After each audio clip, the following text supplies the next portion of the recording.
محمد محقیق هزارگان به طالبانو ته غاښ ماتونکی ځواب ورکړي. محمد محقیق د هزارگانو په سیمو کې د طالبانو د تازه تحریکاتو په اړه ګواښ کړی چې هزارگان او سیمه کې پراته ځواکونه به طالبانو ته غاښ ماتونکی ځواب ورکړي. طالبانو له څو ورځو راهیسې په غزني کې د هزارگانو په سیمو کې پراخ تهاجمي عملیات پیل کړي دي او د رشیدان ولسوالۍ هزاره قماندان په ګډون یې ډیر هزارگان وژلي، چې په اړه یې د حزب وحدت مشر محمد محقیق وایي طالبان د اورکم له اونۍ څخه په استفاده د شمال ګڼې سیمې محاصره کړي دي او په هزارگانو یې بریدونه ترسره کوي. نوموړی وایي طالبانو په هزارو میشتو سیمو کې د رسوب، بالا، عبدالکان، مسجد سبز، چارکین او دالان کې بریدونه زیات کړي دي چې د ده په وینا ځواب به یې غاښ ماتونکی وي.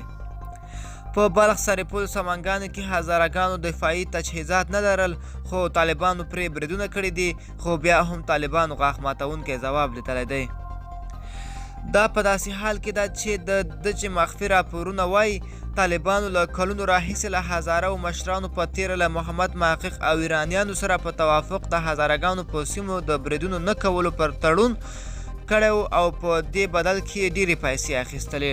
خو له تیر کال راهیسې دغه ژمنې په غزني کې د خواجه عمري او مالستان ولسوالۍ او د دایکندي په ځینو ولسوالیو د طالبانو له بریدونو داسې ښکاري چې د دوی ترمنځ توافقات مات شوي دي.